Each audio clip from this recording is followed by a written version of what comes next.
Wendzile, uh, why do you do what you do?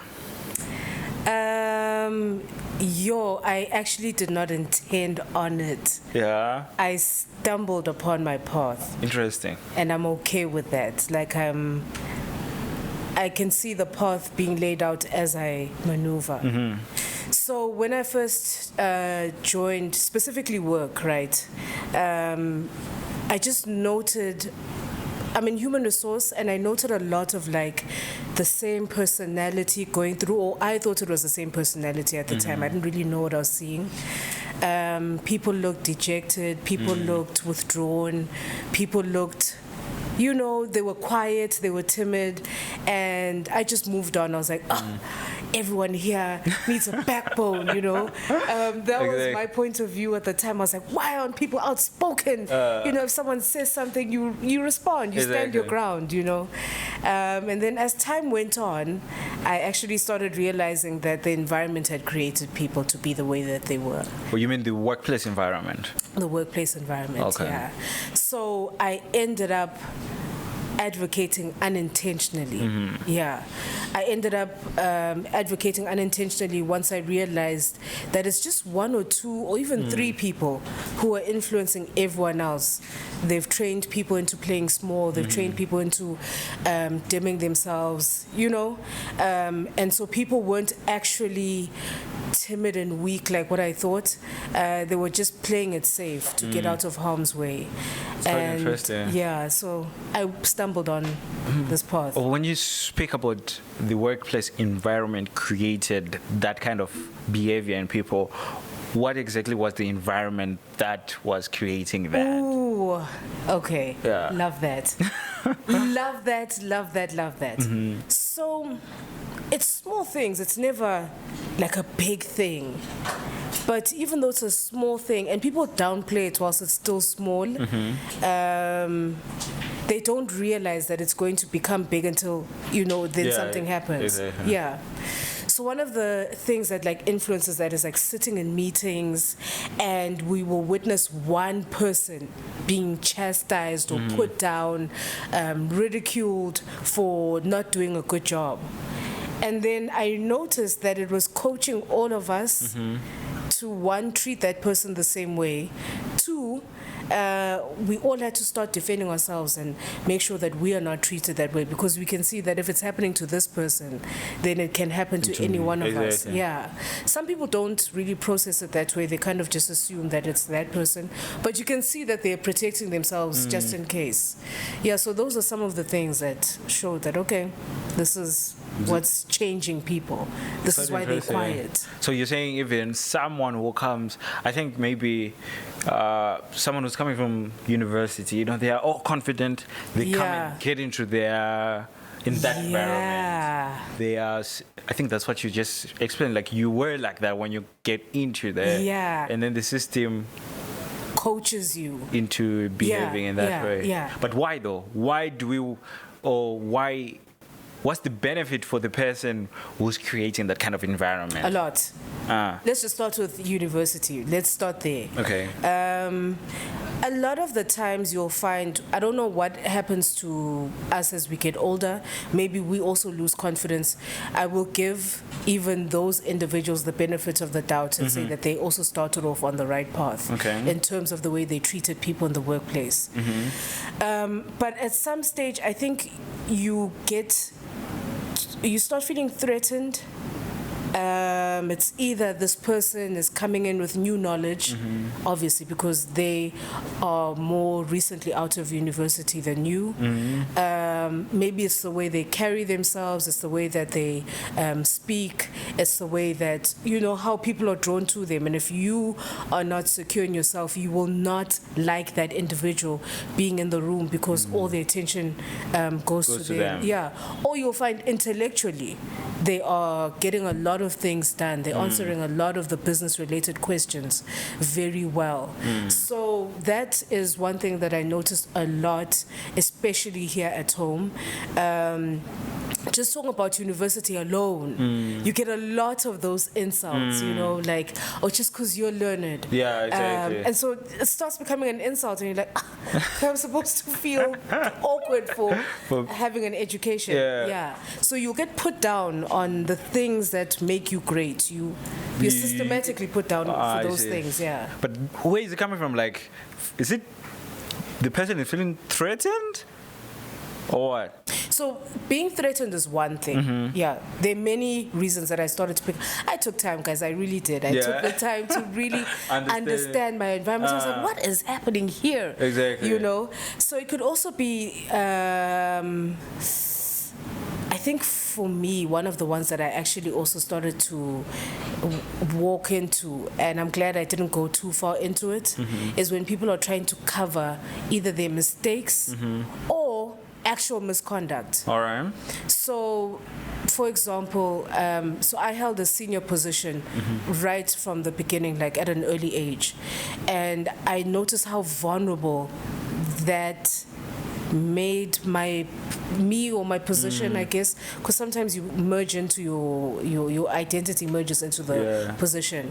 So if someone wants to get something done, like get something authorized, and they need you're one of the signatories, the last thing they want is an inquisitive person, you know, asking, but like, didn't we sign off on this document 2 weeks ago and we're signing it again? You know, so one of the best ways to move a person out of the way is to actually make them feel stupid. Yeah, you just put them down to the point where they doubt themselves, and then they'll say, like, no, I never see things correctly. Then they sign things off. I see. Yeah, just like that, they have their things done. It's like a psychology game, you know? Well, that's what bullying is. Yeah, bullying is never, you know, physical, or, well, it can be, but that's what bullying essentially is. It's to make you turn on yourself, to make you feel like something, to make you feel less than who you are. Yeah. And I can imagine how many people in the workspace, you know, they come all motivated, they get in there, and then there's this person who it's psychological abuse. Yeah. Literally. Yeah. And then you are what's the word? Is it dormant? Yeah, you become a washed out version of who you are. Because the more you stand out, the more you're going to be targeted. So you will have to dumb yourself down and dull yourself out to avoid. Then the sheep thing happens, where we all just think the same, and you know, like, because these kinds of thoughts are not the ones that draw attention to you. I'm wondering though, what impact does it have on your relationship outside work? So you do change. You actually do. All right. Yeah, because let me fast forward and then I'll take you back. Okay. When I left the toxic workspace, everyone could see the difference in me, from my face and you know, my skin to even my complexion, to how bubbly and open I was again, willing to connect with others, less social anxiety. And this is just a result of workplace bullying. Yeah. And a result of leaving also. Interesting. Leaving brought me back to my normal self. Obviously with some changes here and there, but yeah. It's quite interesting. Yeah. So even with your social life, like, you'll socialize less because now you have a bigger fear towards people, and you don't realize that you're doing it. You'll do weird things, like take some of the psychological abuse home. Like you'll think twice about laughing out loud. Then you'll have to remind yourself that you're at home. Oh, interesting. I swear to God. Yeah?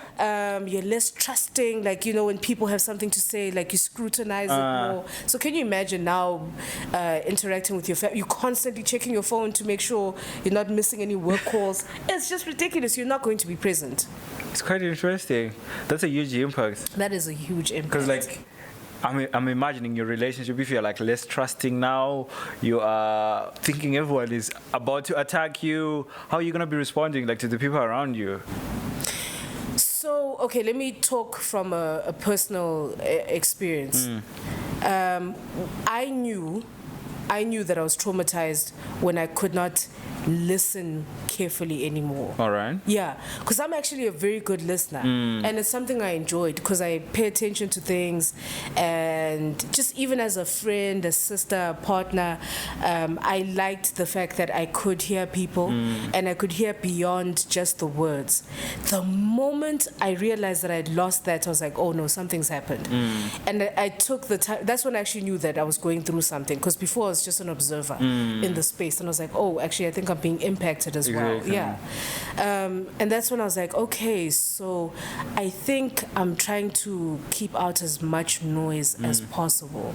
I think my brain has gone into like protection mode, and I'm trying to like protect myself by having less say, chatter, noise. Yeah. And then automatically you just switch off. Automatically, I'm not hearing you as well. Like I can hear your words, but I'm not taking it in. Yeah, exactly. Yeah. It's quite that's a huge effect. That is a huge effect. And we don't realize it when we're going to work. We're only looking at the money like, now I'm employed. I'm going to get the money. And then it comes with all this. Is it worth it though? No, okay, so not all spaces come not all spaces come with that. Not all spaces come with that.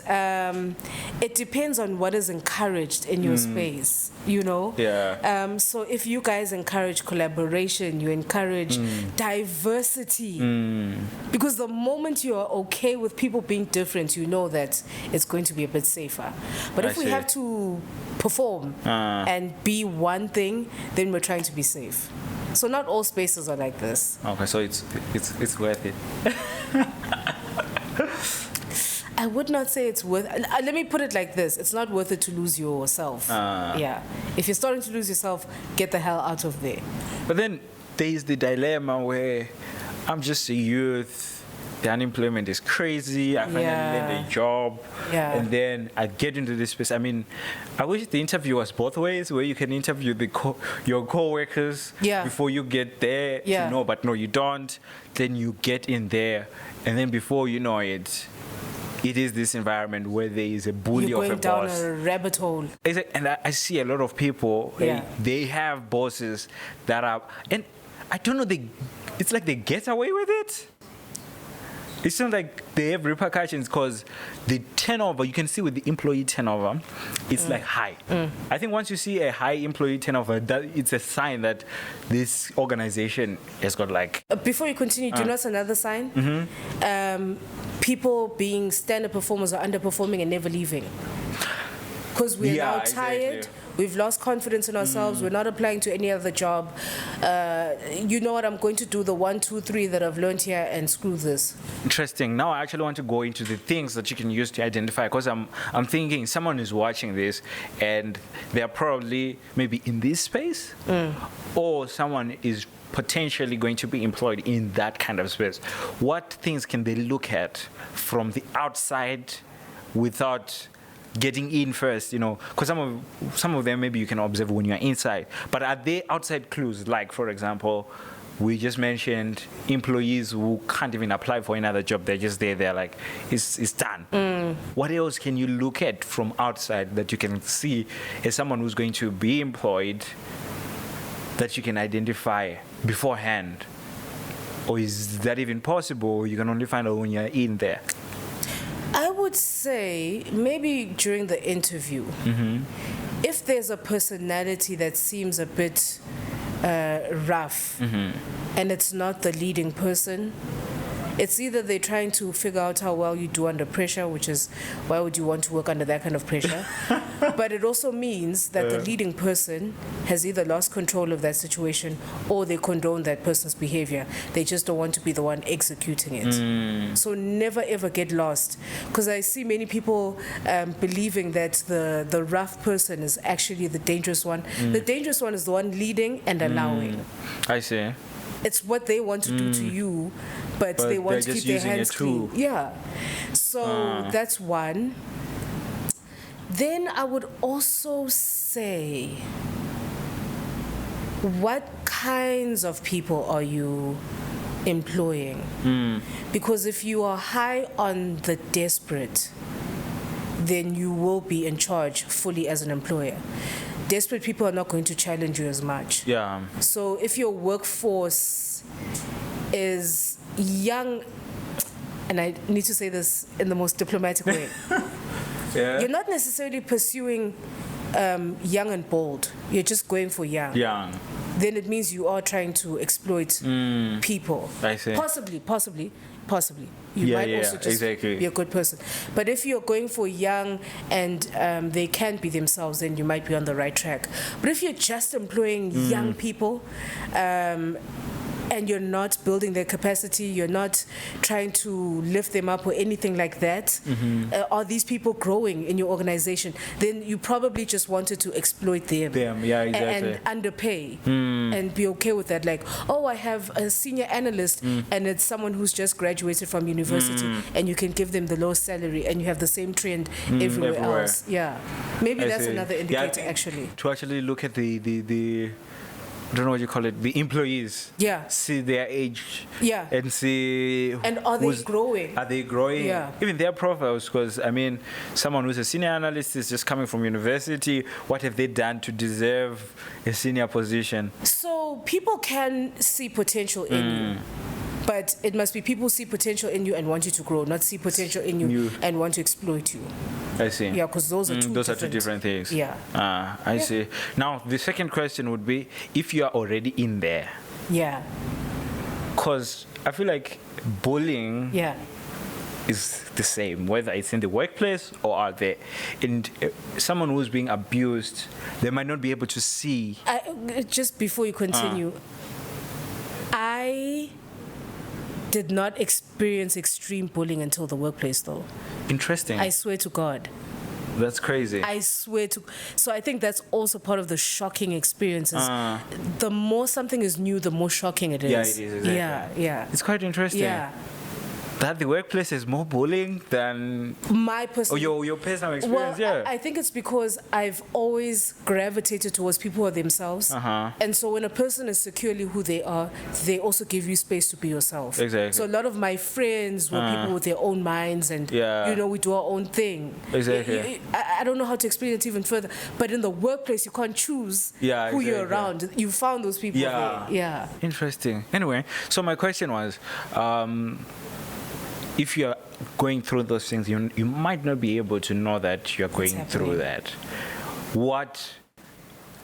What can you do? What kind of an assessment can you actually take? Maybe you should create something like that, Create an online assessment to figure out if your workplace is healthy for you, or if you have a boss who's a bully, or if you're a boss, you want to figure out if you're a bully.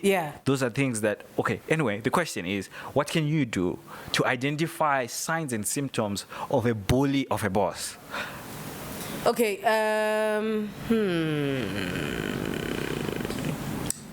one of the things, I don't know if it will be hard, but have I regressed?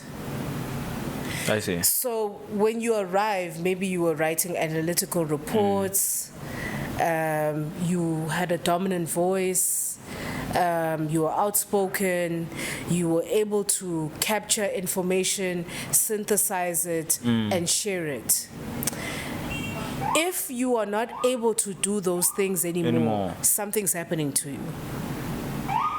Because now you have to let go of the things you're good at to not stand out as much. So if you're reducing yourself, you'll see it's even in your work. You won't even be motivated. Like you used to come in on time, or even before time, you're coming in late. Something's happening to you. Something is happening. Yeah, you're not happy. Yeah, exactly. Yeah, you're already divorcing this space. You're there, but you're not You're there. on your way out, Yeah, it's quite interesting, and I feel like a lot of people do not carry out those kind of keeping track of your emotional well-being pre and post the job. Because I think it's very important to keep track of that. How was I when I got in? And when you're there, maybe 3 months later, do an actual evaluation to see if this space is for you. But then the challenge also comes when you need the job. That's why you are divorced, but you still go. Because you need the salary, and if you are youth, the stats are against you. So if you quit the job, we are thinking it's like an example, the perfect example of a lady who's being abused by a man, and he's saying he's the only source of food and income I have. I don't have a job. If I leave him, what am I gonna do? Yeah, that's the kind of a situation. How then do you help such a kind of a person? Should they just quit and starve, or are there actions that they can take inside to try to be well or to help their boss be well? No, they're not helpable. Or they don't deserve helping. Oh, not about deserving, but people don't like seeing the impact of their behavior towards you. I see. If you dare cry in a boardroom because you're being mistreated, that will make them climb a wall, I swear to God. So bully does not want you to show them how they've impacted you, because now you're exposing, because bullies also want to be liked. Yeah, exactly. So you're exposing their conduct. Yeah. I see. So don't leave don't them attempt. alone. Yeah, no, leave them. It's a losing game. They'll pretend enough for you and then go back to how they are. All right. Okay, so again, what worked for me, and I think it could work for other people, because what you're saying is valid. Yeah. Get yourself out there. Get yourself out there. Don't limit yourself to this space, this workspace. Network, interact with other people. Let other people know who you actually are. Yeah. Get your work out there. Do stuff pro bono. Do it pro bono so that people can get a sense of what you're actually capable of. Save and do other things on the side. If you actually don't have a life also, you'll be totally consumed. What do you mean by don't have a life? Like outside work? Okay. You'll be totally consumed, because now you're getting negativity from 8 to 5, 7 to 5, whatever your time is. You're getting negativity for 8 hours, Monday to Friday, and you have no countering force in your life. They are calling you. Yeah, so you need a countering force. Yeah, you need friends that make you happy. You need partners that make you happy.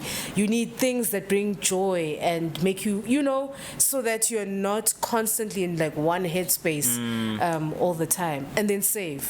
Yeah, I think what you just mentioned is something that's very undervalued, the impact of networking and doing even things pro bono. And then I actually feel like people don't know how to network, because it's one thing to be aware that you need to network, but the how part is what makes the difference. Yeah. Because I remember I'm having the conversation, okay, it's not work related, but then it was a conversation about finding a good partner. A good partner. Then I was telling the friend I was talking to, I said, you need to be in the spaces where the person with the qualities that you want is in. If the space that you're currently in does not have those kind of people, you need to move and go there. Like, what do you need? I'm like, maybe go to the golf course. Start playing golf. I don't know. You see, and then you place yourselves in the position where you meet the person with those kind of qualities. I think it can also be applied to work. You are in this space that is not healthy. Yeah. Who is the potential employer that you want? Identify them and be in the spaces that they are in, and they will like you if you're a good person. And you never know, the next time when you apply, they know you personally. Yeah. It's not the Kudzai Mshambi is a personality now. It's just no longer an application. A CV. And Swaziland is very small. You can meet them. Yeah. You can literally meet them like anywhere. And to be fair, some people also don't know where they're going. And that's where authenticity comes in, because people can also sense an authentic person. Yeah, exactly. Yeah, and they'll gravitate towards, it's exactly what you're saying about the golf thing. Other authentic people will gravitate towards an authentic person, exactly. Even if you maybe don't have much direction. And they will lead you even if you have not asked. If they can see that you have a lot of will in you, they'll guide you. Yeah. So So you just need to allow yourself to be guided and allow yourself to get the things that you need, whether it's in seminars, whether it's in trainings, workshops that you guys have at your workplace, whatever it is. And then the more you get a sense of that, the more you'll be able to see people who are similar to you, that are just way ahead, and you'll be able to aim for them and say, okay, that's someone that I want to interact with more often, and just get to know. So my next question is, what could be the role of a mentor? Because you spoke about finding guidance. Could the guidance be a mentor who shows you the right path to follow in your career? And maybe there might be the person who's helping you to identify that, actually the space that you are in right now is not healthy for you. You need to move. So what's the role a mentor can play in that kind of a situation? So mentors are actually quite diverse, and they can teach you a lot. Workplace etiquette. I see so many young people coming in without any workplace etiquette. Yeah. And they don't teach you at university, No, there's no way. Yeah. There's no way. Exactly. So I would say my first mentors were actually my parents, All right. because they just so happen to talk about work all the time, like during supper. And so I would hear things like, as a manager, you do not go into someone else's department and, speak directly without, interaction with the other manager. There's basic etiquette like that. Well, they wouldn't say etiquette. Yeah.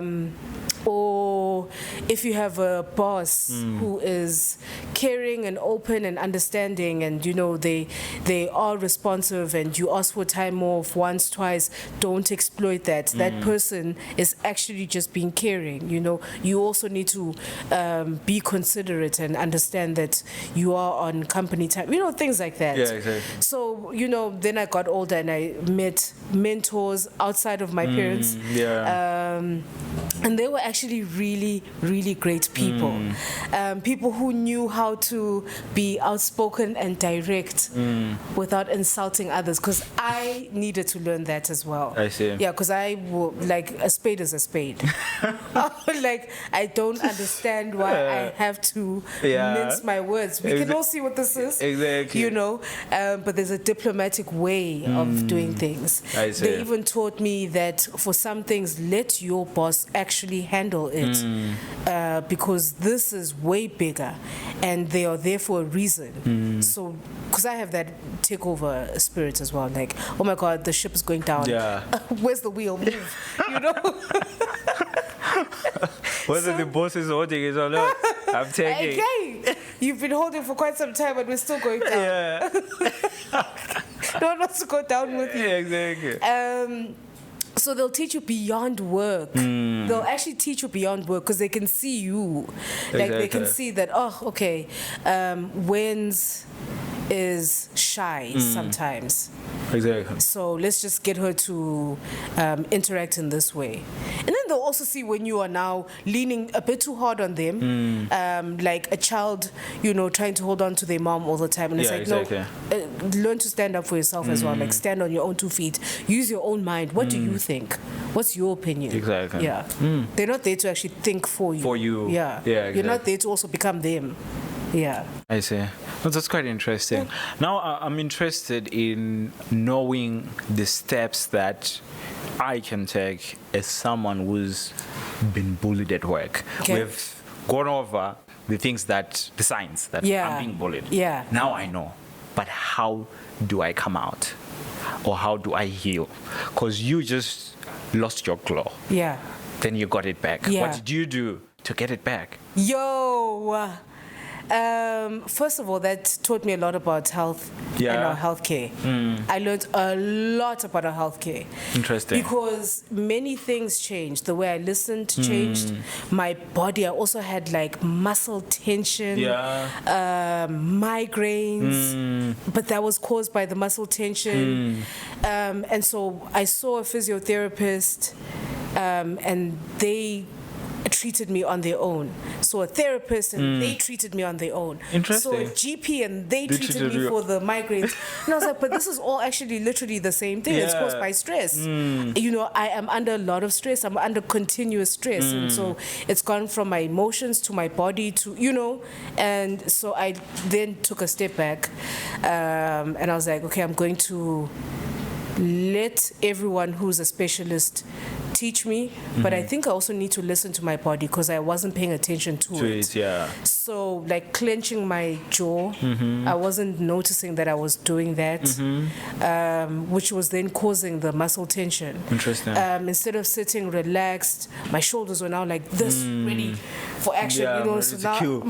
so now my shoulders are always up. I was like, this is insane. Yeah. So I, like the signs were there the whole time. So I worked on managing my relaxation.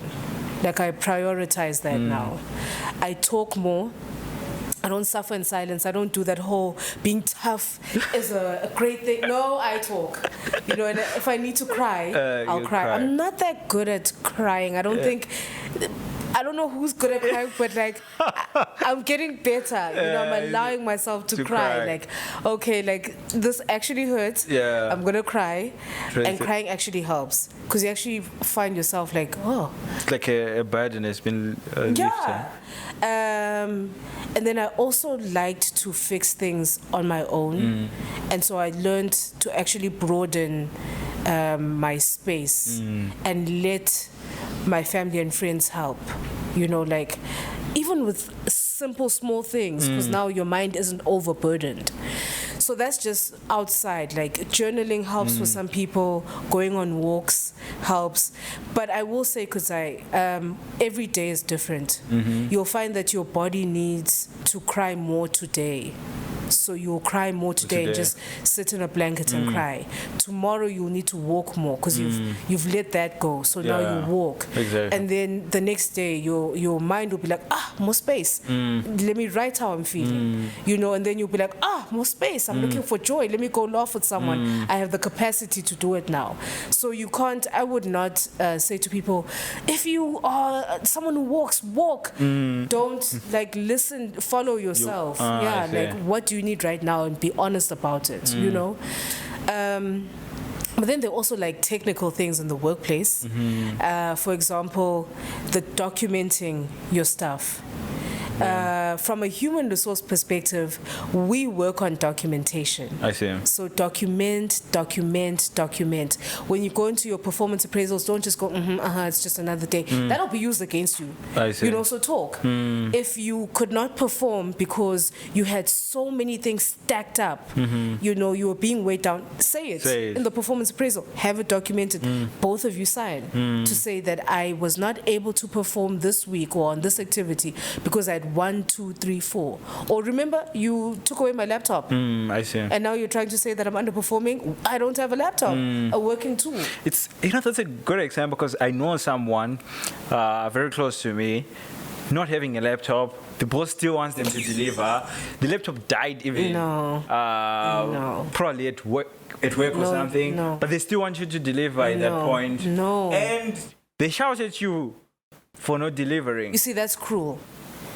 Because everyone knows what's going on. Exactly. They know you don't have a working tool. They know you need to use that working tool to deliver. Yeah, and then they're trying to make it your fault. And even shouting, I don't understand shouting at work. Is that even a healthy thing? No, it's not. Is that not bullying? I'll say this. What I've noticed about people, even in the workplace, I will get yelled at. And speaking personally, if I'm mistreated, I'd rather just get into my car, go for a drive, you know, that sort of thing, cry it off, or isolate myself. Like, even my team will know. I'll be like, I am not in a good mood. You know, I am going to go for a drive, and they know, you know. But some people don't. they will look for the next thing to punch to get that feeling out of them. And so you'll find that some of those managers are not aware of themselves, and they're taking out the beating they got, they're taking it out on you. Even beating not work related, they come with it. And you're the lowest hanging fruit because you exactly. can't speak back. You need your job, so you will take it. Exactly. Which is why it's easier to punch you. Yeah. So document all the stuff. Document. Don't be scared to talk. I am a documenter. Document it because it'll work to your favor one day. Interesting. Yeah. That's quite good. That's quite good. I feel like the reference is needed and we don't have, because one day you'll be in a hearing and it's their word against your word, and they're already at a higher level than you, so the chances are not in your favor. But when you have that, then it works. Can I just say, this is one good thing about bullies that I love. Because they're hot-headed and emotional, a lot of the times the things they grab to try and hurt you are from thin air. And it's a mixture of their anger, irritation towards you, and this thing right now, like the laptop thing. So if you take it to a formal space, it becomes very clear who the unreasonable person is. So you can always count on them to let their emotions get the best of them. And you can tell that they're trying to paint an image, and painting an image is different from just seeing something for what it is. Because if something is what it is, like this room is like a cream color, a bully will go out of their way to convince all of us that this room is purple. And we all know the truth. So when they start to create an image, just know you just need to stay on the path of speaking the truth, documenting the truth, and staying there. Do not join them. Just stay there, and you'll be okay. It's interesting. I just thought of something, because we were saying bullies are, senior managers, whatever. What if the bully is actually the owner of the company? Because I think that's a different case. Because a bully was a manager, there's a system, the human resources system, there's a hearing. But the owner of the company, now those are different levels of interactions that you need to do. How best can you, I'm already having an answer in my head, let me not say it, but how best, how best can you deal with that kind of a situation? So I've never worked in such an environment, but I know of people, and I feel like that one's a losing game. I think you need to be prepared to leave. So we have to go back to everything we had said earlier. Find your people, get your name out there, do things that make you happy, interact with people that can open doors for you professionally, do the pro bono stuff, and save your money. Save your money. The reason I'm saying save your money, when you get your new job, or if you decide to be an entrepreneur, or whatever your life path will be after that, you need a break. Don't go from this job to the next. Don't. Because you'll take all that toxicity, then you'll come and be the funky one in the next space. It's a losing game if it's condoned by the owner. It's a losing game. So if this is the owner, the best way is to be ready to leave. Be ready to leave. If you want to take formal action, like taking them to CMAC, you can, but that's essentially you getting ready to leave anyway, because it's not like you have a good relationship with them afterwards. Exactly. Quite interesting, and that's helpful. I think why I liked what you said is you talked of really practical things that people can take, because I hate advice that's like there. It's like Jesus advice kind of vibe. But we can't implement it, you see. So I really love the practical steps that people can do, like saving, getting ready to leave, getting yourself out there, network. We can list all these things down, and you can start acting now. So, because the other thing is, they can fire you, and you're not. That's the worst. They've been bullying you. They will fire you when you're not ready. You have nothing to your name. And our labor system, our justice system takes long to trial cases. Exactly. So even if you were to take action, it's going to be another 2 years. 2 years of being broke, really? 2 to 3 years, really? Of going to court. What you going to use? No, not even of waiting for your day in court. Exactly. So, do your thing. You need to know that it's a losing battle. The best way is to leave. Don't lose yourself. Yeah, Don't lose yourself, because you'll need who you are in the next place. Yeah. The most important thing is you. Exactly. Because can you imagine coming into the next place and you have become what they said you were? You don't know how to analyze documents anymore. You're always confused. I don't know. Yeah. Maybe. Then, I mean, your next employer is going to be like, what the hell is this? Exactly. That's why the break is important, so you can do some Go back to being yourself. Yeah. Interesting. You will need who you are. I really enjoyed this conversation. I hope the guests have.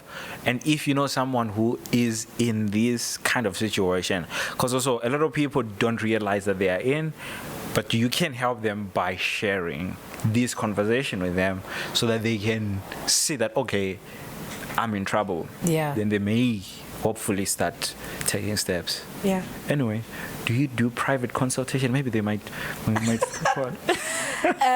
I actually do. Okay. It's mostly people that know me already, but I'm very open to helping other people. I enjoy it. I enjoy finding the truth. I really do. So And how can people reach out to you? I would say just my email, Instagram, All right. Wendzile.